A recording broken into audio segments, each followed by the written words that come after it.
Hello, everyone. This is Nairi from Low Carbon Fasting. You may have heard that Novo Nordisk have recently announced that they are going to discontinue the production of Levemir insulin. Levemir insulin is quite unique in its composition and also in its action profile. And currently, there is no other insulin on the market that's exactly like it. And there isn't a biosimilar one available either. Now, a group of diabetics and parents of Levemir users who are concerned about this have come together to form an advocacy group. They're called PIC, APIC, Alliance to Protect Insulin Choice. Let's hear Alison Smart tell us more about this issue. So my name is Allison Smart. The announcement from Novo Nordisk that they would discontinue Levemir came in November, on November 8th. And a few weeks after that, we started a petition. It's on change.org. There's now over 2,500 signatures on that petition about keeping Levemir available. If you look at that, it's interesting if you look at the comments. I think they're pretty tender. People need Levemir. And then we've gotten together with a group of people and we've decided, so what we're working on is we're asking our government representatives to pressure Novo Nordisk to produce this for 3 more years so that we can get a biosimilar, which is a generic, widely available. In the past, many insulins have been discontinued. In fact, we have a paper that says 62 insulins have been discontinued in the last several decades, none of them for safety or effectiveness reasons. We don't have 62 more types of insulin to lose. In fact, if someone is taking shots of insulin as opposed to using an insulin pump, you need to take both basal insulin that runs in the background and bolus insulin that is short acting. And as far as the basal insulins, there are currently only 3 available. And if Levemir is not available, there will only be 2, which is the real problem here. So our ask is that Novo Nordisk produces this for 3 more years, as I said. In the past, when there were discontinuations of insulin, there was never this quick of a notice. There always was several years notice. And so we're asking for that so that we can get a biosimilar produced. We've already been to Washington, D.C. once, several weeks ago. We met with the offices of 15 senators and 6 congressional representatives, and we're still communicating with many of them. And then I'm going to go back in just over a week and talk to some more. We're still working on this. We would love to have help with this. If you'd like to help, there are several ways you could help. We need to increase awareness of this situation. So we would love to have more press about this. We would love if you could reach out to your government representatives. All of you in the United States have 2 senators and 1 congressional representative that represents you. And you can Google their name and how to contact them. And you can just state, it can be as simple as, we're concerned about the announced discontinuation of Levemir insulin and the effect that it will have on our loved ones with type 1 diabetes in limiting their choices. That would be great to have that kind of help. If you have any connections that you think could help us, lawyers or whatever, we would love if you could reach out to us. We are on social media. We're on Facebook. There's an Alliance to Protect Insulin Choice page. Our email address is insulinoptions@gmail.com. Clearly, parents of children who use Levemir insulin successfully have their concerns. Let's hear them. Hi, my name is Nathan Smart. I'm a father of a 15-year-old daughter with type 1 diabetes who was diagnosed 2 years ago, the day after Thanksgiving on Black Friday. She has normal blood sugar levels. Her A1C is 5 to 5.5, and our doctors are astounded at the level of success and health that she has enjoyed. And it's largely due to our lifestyle and the ability to use Levemir, which offers flexibility in managing diabetes. The doctors actually ask us what we're doing and how we're handling it, which to me is an interesting indication of the state of the world. I want to go back to when she was diagnosed. A few things stood out to me when we were in the hospital. I remember very clearly not knowing what the world was going to look like. I felt like my daughter's future was going to be changing, and all of the hopes and dreams that I had for her were at risk. I didn't know really very much about diabetes, what the pancreas did, or insulin. And I remember the doctor coming in one day and spending about an hour on the whiteboard trying to explain to us what we needed to do and how to manage this. One of his instructions was call your insurance company and ask them what insulin you're covered for, because it doesn't really matter which one. Whatever they offer, it will work. It was in November, and so when I called, I was told you're offered this today, but next year your insurance is going to change. And I think this is one of the greatest challenges that parents with diabetes that deal with diabetes is this: you've got this constant shifting around of what's available on your insurance formulary, which is for me a challenge. 3 months in, we were already dealing with a switch, and it was largely due to my wife's efforts, where she discovered that Levemir offered the short half-life in order to make the adjustments that these other people have already described better than I could. My 15-year-old daughter uses Levemir. So this is our personal story. She has excellent diabetes management. She's a tennis player, and she's had very little disruption to her frequent tennis matches and practices due to diabetes, partly due to the flexibility that Levemir provides. Levemir has a relatively short time of action. A teenage girl has frequent basal insulin changes throughout the month, throughout her hormone cycle. The flexibility of Levemir makes it easy to manage this for us. She used an insulin pump for 3 months. It worked great during the week. In our case, she frequently plays tennis tournaments on the weekends, and we found several times her blood glucose would go extra high on these tennis tournament weekends when she used the pump. And I think it may have been due to, with all the activity, the cannula bending, I don't know for sure. But we would need to remove the pump in the middle of a tennis tournament day. And then as she's heading back onto the court, we would need to inject insulin and decide in the heat of the moment how much insulin to then have her take. This is not a decision you want to be making in the middle of a day of activity. You want to make that decision much earlier. Our lives really are easier and calmer on a regimen of multiple daily injections using Levemir. The other two basal insulin options are not ideal for her. One of them lasts too long. The Degludec or Tresiba insulins, if you make a change in those, you often don't see a change for about 3 days. Our daughter's insulin needs change much more frequently than this, and it would be difficult for us to achieve the good blood glucose results we are getting if we were to use this type of insulin. The other type of basal insulins, the glargine insulins, I'm concerned about the side effects. They're also not as flexible, and they sting. They're in an acidic solution. When my daughter is already taking many injections a day, I would rather not go to something that hurts.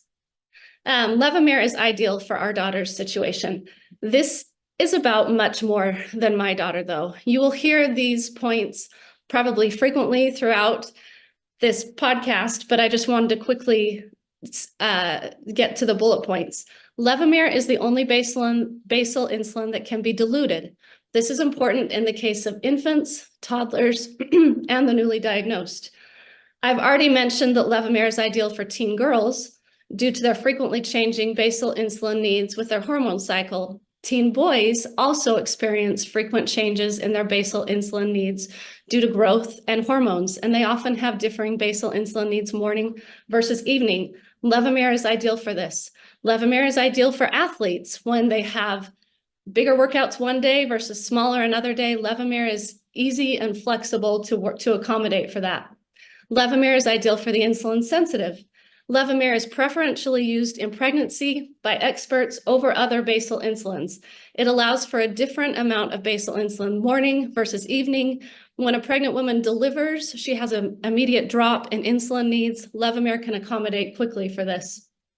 Levemir is an important alternative when people experience side effects or problems with the other two insulins.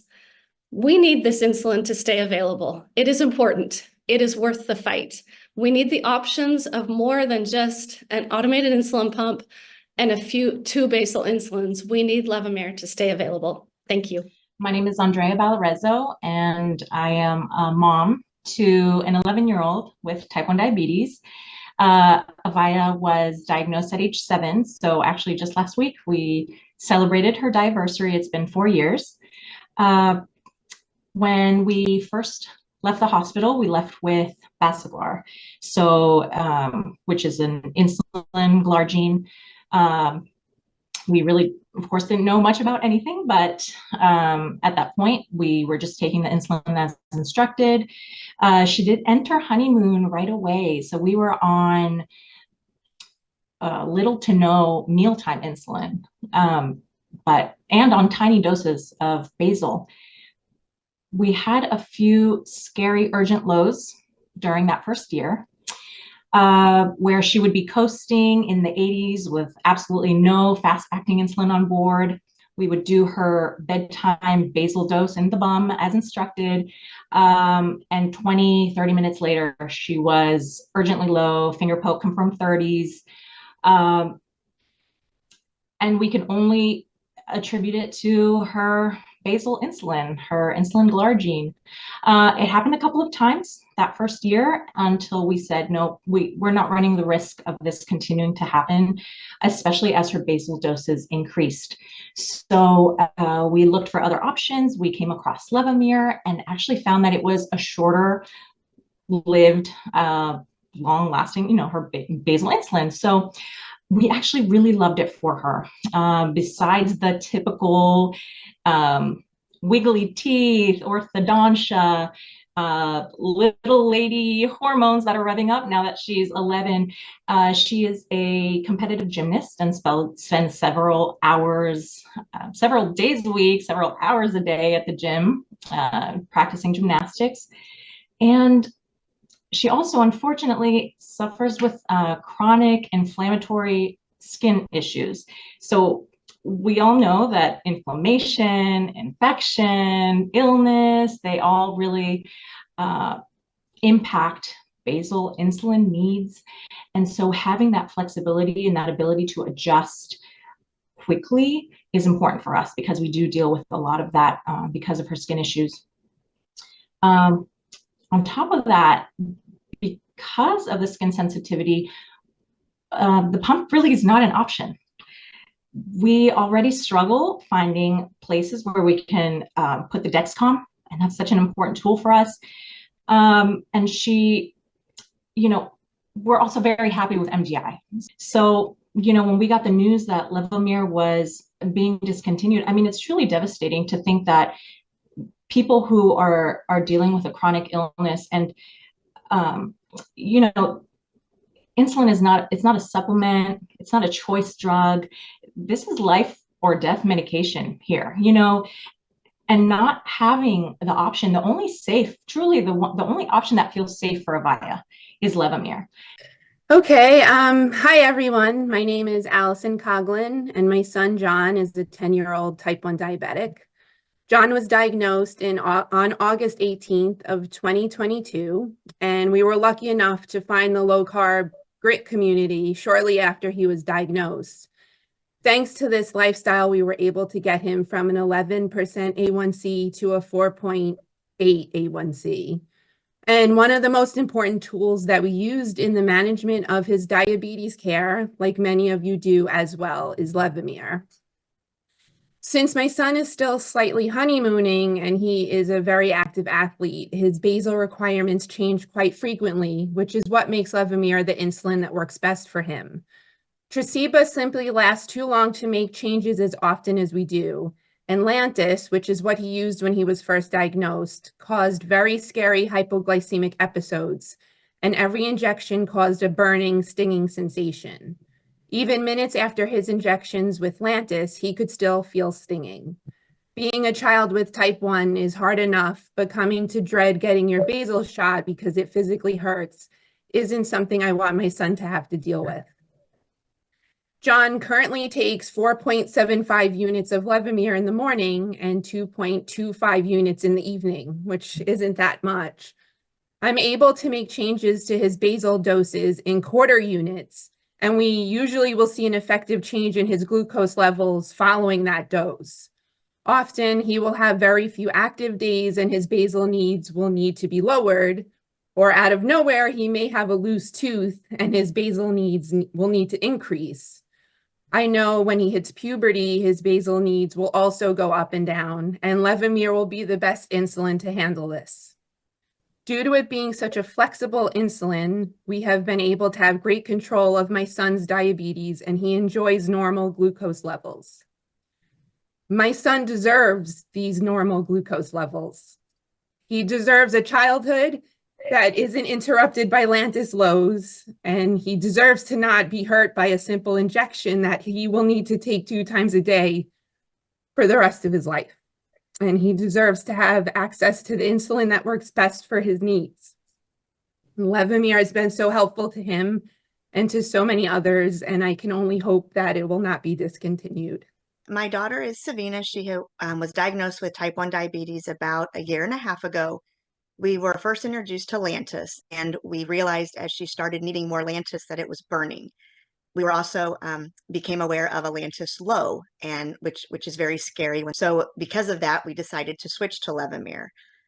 We like Levemir because it's strong enough to work, but we can split the dose. With her being 11 years old, she will be getting into an adolescence and puberty and all of those things. So her basal needs change weekly, sometimes daily, depending on what activity she's doing, because she is a competitive dancer. So half of the time she is dancing, 4 hours a night, and then certain nights she doesn't dance at all. So on the nights she does dance, we have to give her a little less basal, and on the nights that she doesn't dance, we have to give a little more.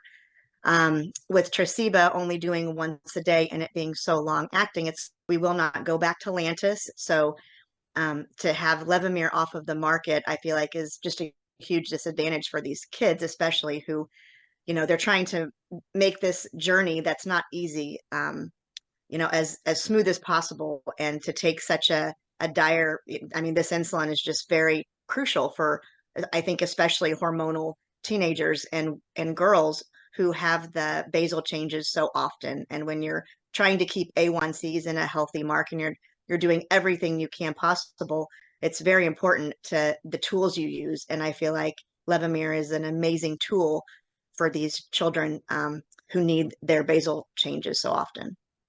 Hi, my name is Julie Ray, and I am a mom of 2 diabetics. My son Luke was diagnosed in October of 2020. He had just turned 5 the week before. The hospital, we were given Lantus. Honestly, we were not given another option. Lantus was our only option in the hospital. They made it seem like it was the only long-lasting insulin. And we found ourselves dreading the nightly burn of Luke's Lantus. He said the injection hurt very bad. So we soon started researching and found out that there were other long-lasting insulins. We started reading Dr. Bernstein's Diabetes Solution, and he recommends Levemir. He outlines all of the long-lasting insulins and their profile, and it felt like Levemir was the best one for us. So we switched to Levemir, and it worked well for us, for Luke. Fast forward to September 2023, my 9-year-old daughter, Nora, was diagnosed, and we knew exactly what to ask for in the hospital. So we've been so thankful with her and Luke that we could adjust Levemir quickly up and down because they are growing, active kids. And we're never sure how active they're going to be on any given day, or if they're going to have a loose tooth, or if my hormones are going to affect Nora. So we're quickly able to adjust that. We are currently experimenting with Tresiba with Luke, because we were told that Levemir was going away. And so we decided we would try it with him. We are constantly on the outlook for respiratory issues and nosebleeds. So far, we haven't had any. It does seem to take about 2 to 3 days for us to see the full adjustment in the Tresiba, which can be exhausting on the nights where Luke has been super active or his basal needs have gone down slightly. It takes a while for us to adjust. So we're up all night correcting him to keep his sugars stable. So just to conclude, as a mom of 2 T1D children, I cannot understand why one of the safest long-lasting insulins will be taken away. And it is my sincere hope that Levemir can remain on the market for at least 3 more years. Thank you. Hello, my name is Kirill Zinchenko. I am the parent of a 7-year-old who's got type 1. My son, Pax, was diagnosed at 2.5 in 2019. Initially, he was prescribed Lantus, which we had him use for a few months, and then he switched over to a pump because we really were looking for that flexibility of different basal rates throughout a 24-hour period.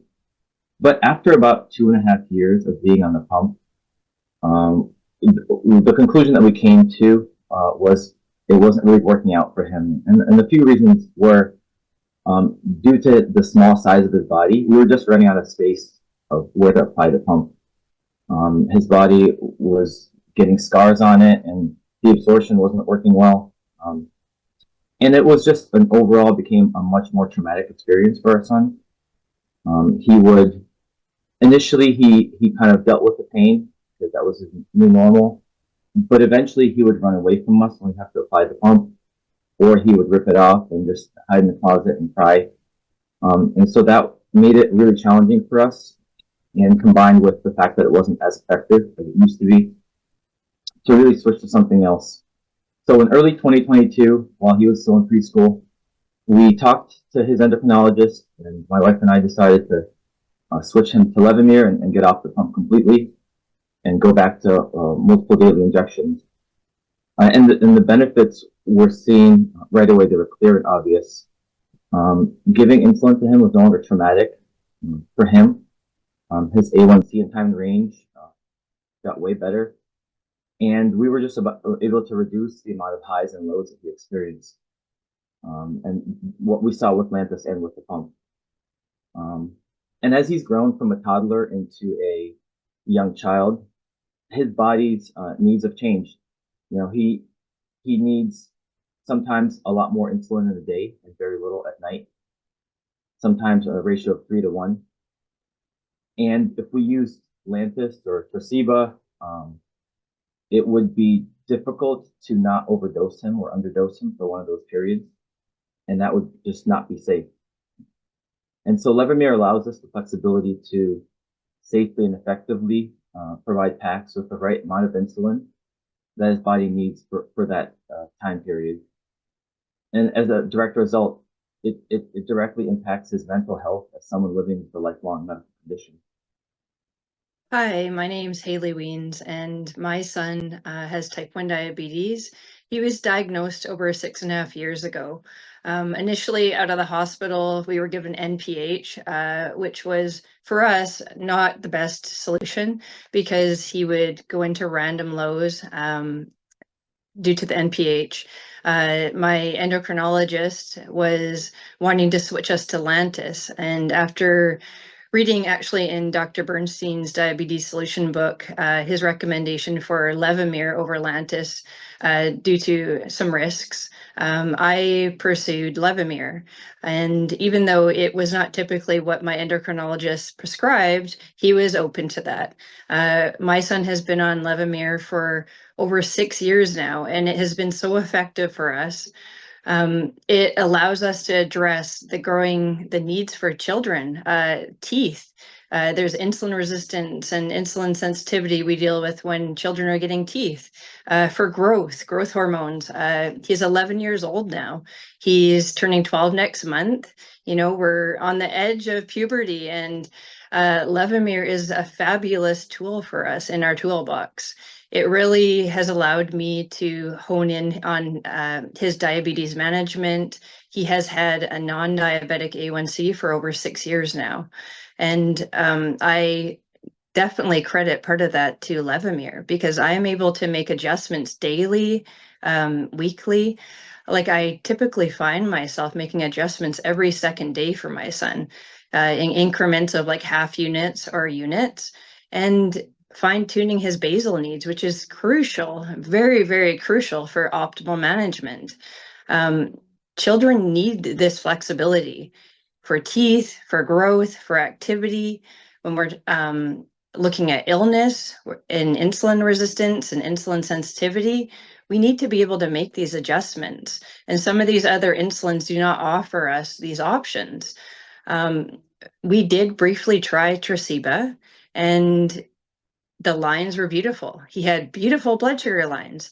But my son felt absolutely awful on this insulin. He had respiratory issues that suddenly developed. He felt lethargic. And it didn't make sense to me because it was like, okay, his line is absolutely beautiful. And I really want to stay on this insulin because his blood sugars are the best they've ever been. But my son feels terrible. And then he started to get ear issues and respiratory issues and feel very sick. And then we started making the connections. And one day he said to me, Mommy, you know what? It was when we started the new insulin. So I talked to a few people and I took him off the Tresiba and went back to Levemir. Within a week, issues were gone. Then we go to Lantus. Okay, this is my other option for my son. Lantus. I am absolutely terrified of Lantus as a parent. Why? Because the thought of giving my son life-saving insulin that he needs for his body to work that could potentially kill him if it hits a blood vessel and causes a Lantus low, he could drop within 30 to 45 minutes. And he could drop very low. So am I, as a parent, willing to put myself or my son in that position that where he could drop so low that he could end up in a seizure or a coma or worse? No, I'm not willing to make that risk. Then we look at the other reactions of Lantus. Burning. What parent realistically really wants to take that life-saving insulin and inject it in their child twice a day and burn them? Like, my child is not going to appreciate me injecting insulin that feels like it's burning. Like, the thought of that makes me cringe. And I know that he is not going to be open to that. Then we look at our third option. My son has zero interest in a pump. He has a Dexcom. He's had a Dexcom for 6.5 years, gladly. Wears it religiously, totally fine with that. He has no interest in a pump. So now I'm basically being forced to make a decision if Levemir is pulled off the market, where I have to decide, okay, do I want the insulin that causes adverse reactions for my son and does not allow flexibility? Or do I want the basal insulin that stings when it's injected and potentially causes severe Lantus lows? Or do I force my child to go on a pump? And as a parent, I've always included my son in these decisions. And I feel like I'm kind of being backed in a corner at this point. Levemir has worked fabulous for us. It works for kids. We need this insulin on the market. This is not an option. If Novo Nordisk cannot provide Levemir, then they need to be prepared to step up and allow another company to make a biosimilar. That is the responsible thing to do. You have to be able to look at yourself in the mirror at the end of the day and know that you're doing the right thing for the people. And the right thing to do for parents is to allow Levemir to be on the market, whether it's Levemir or it's a biosimilar. This is non-negotiable as a parent. You're putting us in a very difficult position, and it is not acceptable. Just starting kind of from the backdrop was when my daughter was first diagnosed, she was in the hospital, and kind of the only choice that they gave us was Lantus right from the get-go. And once she started off, it was kind of like a high dose. She kind of went down, then she was off of the long acting for a little while. I was able to get into an amazing Facebook group right from the beginning. They talked about the different long acting insulins that were available for, the kids. And so one of the things was that I wanted to be able to choose something else because Lantus didn't work well for her. She had way too many lows. It was burning, and we wanted to be able to try something else. I called the insurance company. I said, do you cover any other long acting insulins? And lucky for us, Levemir was covered at 100%. So I switched it to Levemir. And honestly, from the beginning, it was just game changing. One of the biggest things is the flexibility. She's an athlete. She does cheerleading. She does gymnastics. She does run club. Overall, she's a very active 9.5-year-old girl. And so being able to have the flexibility that Levemir offers and being able to make the changes, the easy changes of dosings. And you can see the changes right from the get-go. If I need to go down a half unit, up a half unit, it just makes it easier for me to make those adjustments, and it works well for her. And so being able to have that option taken away from us, I really feel is detrimental to anybody that uses Levemir. Hi, my name is Jill Litzinger, and I'm in Missouri, and I have a son who's a type 1 diabetic who's currently 18 years old. He was diagnosed at 10 years old, And in case you don't know, type 1 diabetes is a complete lack of insulin. The body does not produce any insulin. And so they need insulin to stay alive. And shortly after diagnosis with type 1 diabetes, our son in 2015 was put on Lantus or Glargine for basal insulin coverage. And due to the acidic nature of Glargine and its biosimilars as well, it burns upon injection. So he had to get used to shots and also the pain of being injected with a medication that was uncomfortable and burned. And as a result of this, he started avoiding injections. He would go and hide in the bathroom, and it just was a difficult situation for us to deal with. And so as a result, we asked our endocrinologist if there was anything else, because we really didn't know. And they said, yeah, there's this other insulin called Levemir. So we went ahead and put him on Levemir, and he used Levemir for about 5 years. He's been a type 1 diabetic. I think, I don't know if I said this, for 8 years, but he used it for 5 of those 8 years, and all through puberty. And he was able to achieve normal blood sugars throughout puberty, primarily due to this basal insulin, because it's so adjustable, and it just works really well for teens in puberty. It can be adjusted really quickly. He would go from one day where his basal insulin was fine, and to the very next day where it definitely wasn't fine and it needed to be rapidly increased. And if we had to wait 2-3 days for that to happen, we could not have kept up with the increasing needs of his body and how fast he was growing. In 1 year, he grew like 7 inches. So we just couldn't have kept up and kept his blood sugars in the normal range if we hadn't had Levemir as a tool. So it has a unique action profile that allows it to be increased without a long wait period. And it just makes it better suited to athletic teens. He's a Brazilian Jiu-Jitsu practitioner. He trains a lot, and he also swims a lot. He's very active. And it just wouldn't work very well because activity affects insulin sensitivity. And if you suddenly become more insulin sensitive, you've got to react quickly to that. And if you've injected a super long acting insulin into the system, you're going to have to eat your way out of that. There's just no way to take that insulin out and stop its action. But Levemir, because it's so short acting, we didn't have that problem, because we would have to deal with maybe lows for a short period of time, 8 hours versus 32 hours. Yeah, to kind of wrap up what our statement is, diabetics need options. We don't need less options. We need more options. We're dealing with an organ that doesn't produce insulin, which is a hormone you need to stay alive. And so not every option works for every diabetic, and you can develop intolerances to certain insulins, and not everyone wants to wear a pump either.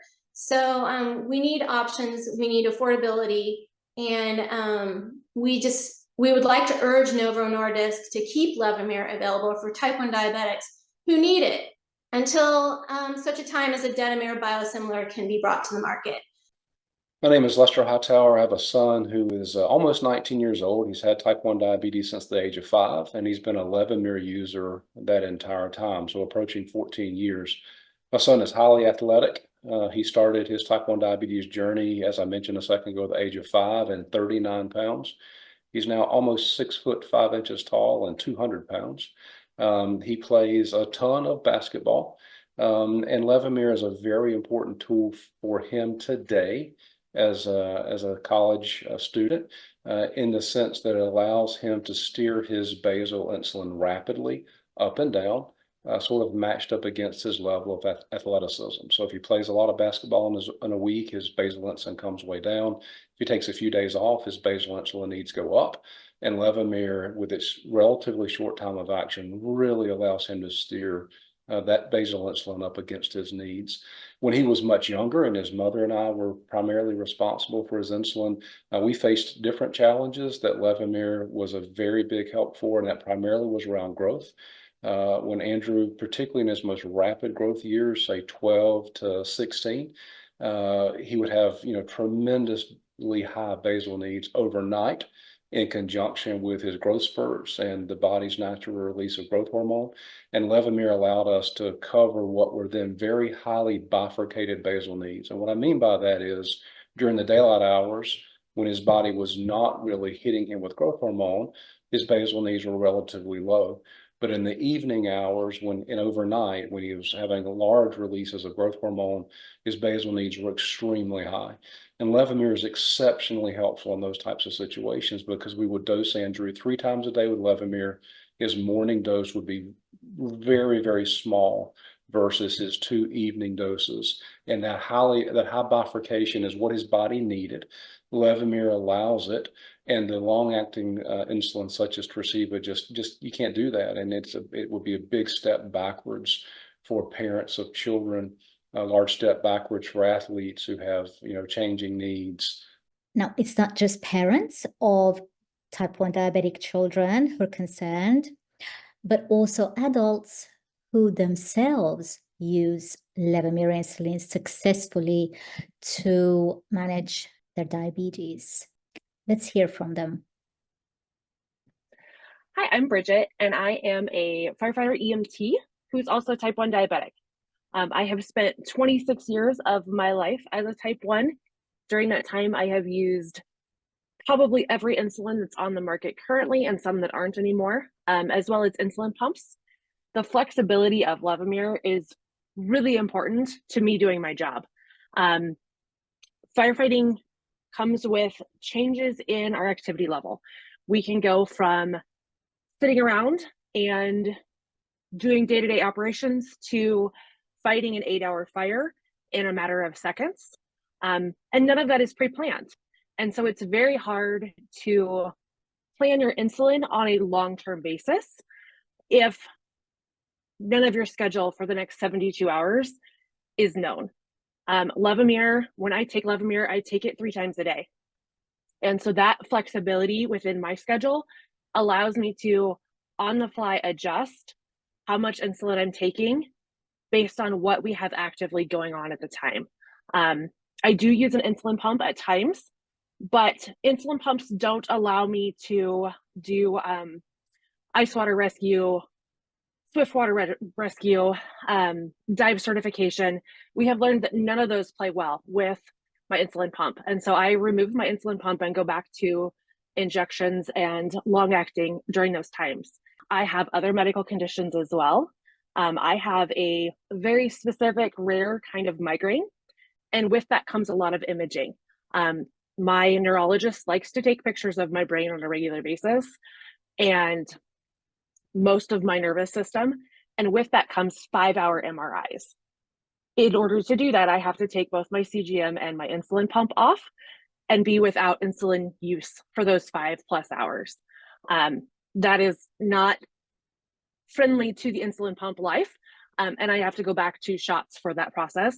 Levemir allows me to have insulin coverage and not risk going into diabetic ketoacidosis during that time and ending up in ICU because of getting my imaging done during that process. So for me, it is very important to maintain this, to keep the lifestyle that I have, but also allow me to do my job and treat my patients and take care of my community.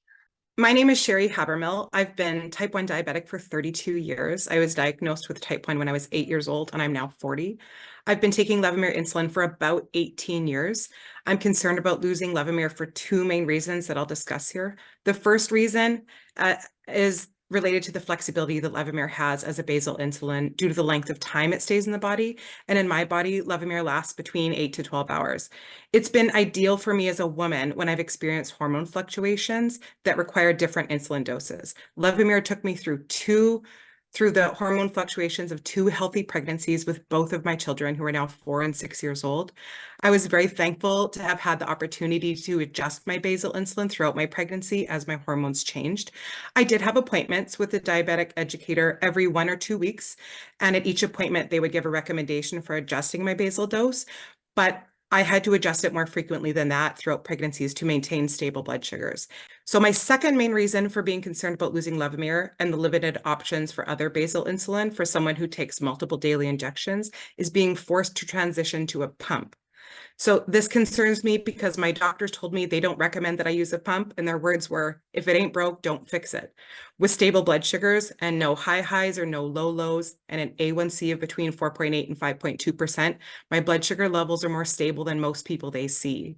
So I'm concerned about getting a pump because of the high cost and the difficulty with relying on technology to use my insulin. We live on a farm, and where we live, we don't have health coverage for any of my insulin or diabetic supplies. My husband does have a job outside of the farm, but his work plan doesn't cover any insulin or diabetic supplies. So we pay for all of my insulin and diabetic supplies out of pocket, and that's pretty expensive. Now I don't even use a pump or a continuous glucose monitor. So I can expect a significant cost increase to us if I have to use those things. Additionally, on our farm, sometimes we have no power. We do have a furnace and a well for our water, but we built our house with a wood-burning fireplace for heat and a water tank in our basement that holds 3 days worth of water for times that we have no power. I'm concerned about relying on technology, specifically my phone that needs to be charged for insulin and diabetic management. If we lived in the city, I might not as be concerned about this because they prioritize returning power to larger centers, but where we are, a windstorm or a snowstorm can knock our power lines out. Hi, my name is Laura Kiernan. I've had type 1 diabetes since 1989 when I was 10 years old. And I initially started on NPH and regular, which was the standard at the time. And then I was shortly after that put on the insulin pump, which I used for about 22 years. And I developed over the course of that time so much scar tissue that the insulin would not absorb in any kind of predictable way. And I started getting very erratic blood sugars. And I decided to go off the pump. My endocrinologist put me on Lantus just for about a few weeks. It was a terrible experience. It was very variable for me. And then he had me switch to Tresiba, which had just come onto the market at the time.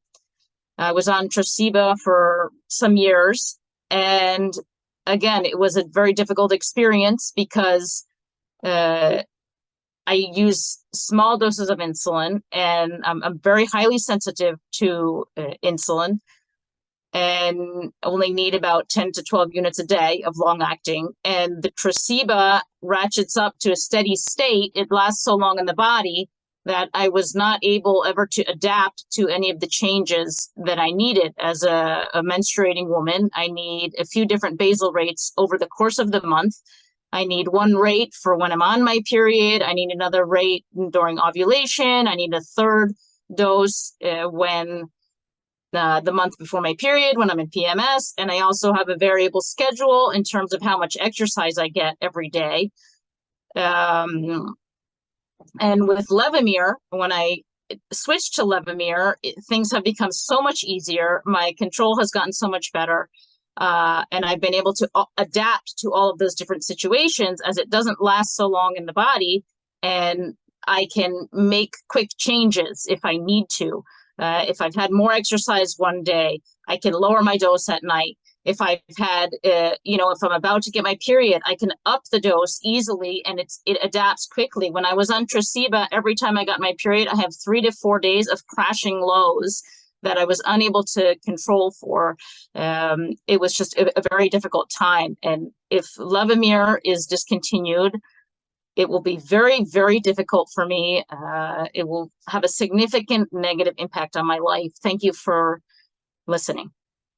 Hello, my name is Betsy Stando, and I'm from Ohio, and I have been using Levemir since about 2007. I have tried other long-acting insulins such as Lantus, and like so many others, Levemir is pretty much the only long-acting insulin my body can use without painful and or detrimental side effects. As we all know, Levemir is a very unique insulin. And if replaced with another type of insulin, it can and probably will cause very serious physical implications. And as people with type 1 diabetes, this will basically affect us every day for the rest of our lives. This is pretty much essential for our survival. So we are urging Novo Nordisk to continue to produce Levemir because, as I said, this is basically essential for our survival. So thank you. Good morning. Thank you for giving me the opportunity to give you my testimony here. My name is Bernard Pichet. I'm from Calgary, Alberta, in Canada. My diabetic nurse is not aware that they're going to discontinue Levemir, but my feeling is that if they discontinue Levemir in US, they will do it also in Canada. I've been diabetic for about 14 years. I use Levemir quite intensively before I move into a pump. Levemir is still my basal insulin that I will be using if I discontinue my pump or if I have any issues, if my pump or if I get into an accident or something and go to an hospital. Levemir will be the insulin that they will have to give me, because if they give me something else, they will really have a hard time figuring out how much insulin to give me. And that could be life-threatening for me. My name is Lisa Lanasa, and I am the founder of Diverge Diabetes Education and Coaching. I'm also living with type 1 diabetes personally, and I use Levemir insulin as my preferred basal.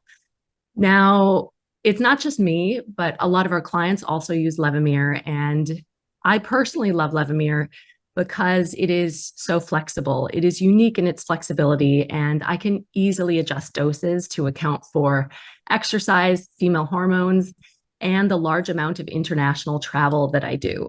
Levemir has dramatically impacted my life in a positive way and my diabetes management. This discontinuation will have a huge negative impact, not just on me, but on many of our clients. And we urge the continuation of Levemir. My name is Allison Herchety. I've been living with type 1 diabetes for 43 years, and I'm also a certified diabetes care and education specialist. And my specialty is pregnancy. And I'm quite concerned about the discontinuation of Levemir because there are only two basal insulins that are approved for pregnancy. There's Levemir and there's MPH. And MPH is an outdated, inferior insulin, and it's quite problematic due to its strong peak, which frequently results in hypoglycemia. Pregnant people who use insulin, they're being forced to either suboptimal control or an insulin pump. And not everyone can afford an insulin pump. So my belief is that prenatal outcomes are going to be negatively affected by this discontinuation. Hi, I'm Sarah Pomish, and I was diagnosed with latent autoimmune diabetes in adults at the age of 52, so 12 years in now. And when I was first diagnosed, the endocrinologist who correctly diagnosed me after my primary care doctor misdiagnosed me as type 2, immediately put me on Levemir as my long-acting insulin, and it was great. And, titrated my dose up from a low starting dose and got it tuned in, and everything was working great with MDI. And then I switched insurance companies, and my new insurance company wouldn't cover Levemir. So I had to switch to Lantus, and I was probably about 2 months in maybe to using Lantus. And I took my morning, it was a Saturday, and I took my morning injection, and about maybe 2.5, 3 hours later, I was standing in my kitchen, just like not really kind of having a sense of where I was or why I was standing there. And my husband came in, he's like, "Are you all right?" I'm like, "I don't know, I just feel really weird." And I checked my CGM, and it hadn't alarmed yet, but I had double down arrows at 70. And next thing I knew, I was finger sticking at 40. And I thought, wow, this is really weird. Did I accidentally take it twice? Did I take my fast acting instead? What happened? And I never did figure it out, corrected the low. It came up pretty quickly. And then about 3 months later, it happened again. And this time I caught it sooner. I didn't get to that point. I could feel it dropping, and quickly started taking glucose and started asking people what is going on here in, the various groups. And that's when somebody said, "Oh, you must have hit a blood vessel with your Lantus." And I was like, "Well, what does that have to do with anything?" And I learned later that the acidic formulation of Lantus, when it comes in contact with blood or, you know, basically anything other than interstitial fluid, that basically changes its chemical makeup and it starts to act like our insulin, which is not as fast acting as like a bolus insulin, but it's definitely more of a, you know, a Lantus or a Levemir is supposed to sort of do this and then kind of trail off. And this sort of did this and then started to trail off. So I think in my mind, it's not so dangerous for an adult, right? Because we can handle a mistake like that. We can probably handle that better than a small child who's very, very, you know, has low body weight. And the risk of that happening to a very small, lean child whose, you know, skin is about this thick, the chances of hitting a blood vessel are extremely high. And so ultimately what I ended up doing was like, I ended up going, okay, maybe now's the time for a pump. If I can't get the Levemir covered, you know, why not just try pumping for a while? And I did, and I love pumping, and I don't know that I would ever go back to MDI unless I had to. But, you know, pumping is expensive. I mean, it is prohibitively expensive for probably a lot more people than we realize. And to have people sort of have this fear of using a basal insulin drive them to having to use a pump, to me, is taking not only insulin choice away, but management choice away, right? Now you've forced me into having a pump. So for that reason, I'm really passionate about this idea that we shouldn't have this option taken away from us. It's unfair and it's unnecessary. And honestly, if this is a case of profit, you know, money over patients, which I suspect it is, then that's really disturbing. So. Hello, my name is Stacy Silverman. I'm 55 years old, and I was diagnosed with type 1 diabetes at age 50. I have been on Levemir since that time, and it works extremely well for me. I absolutely do not want to take Lantus because I live alone, and I take it at bedtime. My basal insulin, I take at bedtime. So if I have a Lantus low, I could die in my sleep. I have no one else in this house. And, you know, I do have a Dexcom. However, Dexcom, you know, it's hit or miss. I have 2 years of Dexcom replacement sensors in my closet because, you know, one sensor will work and the next one won't. And I, you know, sometimes they don't wake me up. And I really need to take my basal in the evening as opposed to the morning because my worst numbers are overnight. I mean, when I was diagnosed, it was because my morning number was sky high. So that really only leaves me Tresiba, because I will not take Lantus because of the potential for the lows. So that really only leaves me Tresiba, which is newer, more expensive. And frankly, you do not know when you switch insulins, you might have a reaction. I know several people in the type 1 diabetes community who can't take Tresiba for whatever some of the ingredients, they have allergic reactions. So like, where does that leave us? Those of us for whom Levemir works really, really well. Excuse me. It's really scary because, you know, when you look at the history of insulin and how many have been pulled from the market, it's never for safety or efficacy.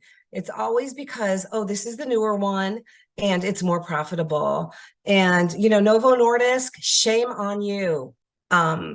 For Novo Nordisk to pull it just because they don't want to lower the price or whatever it is. That's what it sounds like to the, you know, most of us Americans. And, you know, millions use this.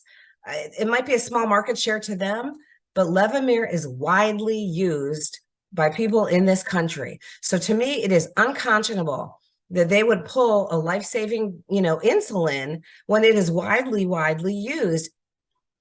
We know for fact that 62 different insulins have disappeared over the last several decades. And I'm concerned that in the future that we're going to find ourselves with less options than we currently have now. So I have a background in finance, and you can go back and find Novo Nordisk's financial statements out in the public. And one of the things that's a little bit concerning to me is that back in 2017, total insulins, not just Levemir, but all of their portfolio of insulins, accounted for 56% of their total revenue in 2017. But they have pivoted their focus to these GLP-1s.